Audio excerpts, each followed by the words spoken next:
Bukit secondary school. I was scoring a very consistent F9, but after coming to POA and having that many lessons, I scored a B3 for O levels, and I'm very grateful for it.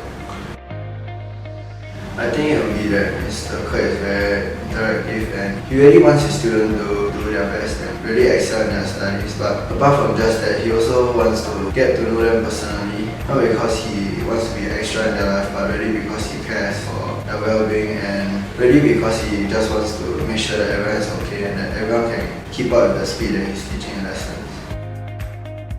I think what's so special about his materials is that it's way better than materials that I get in school because in school teachers aren't really that reliable. According to all the lessons that I've attended, Mr. Kurt really wants to ensure that all his students do well, ensure that he gives his best in what he do, and ensures that all his students are able to excel as well as be taken care of at this tuition center.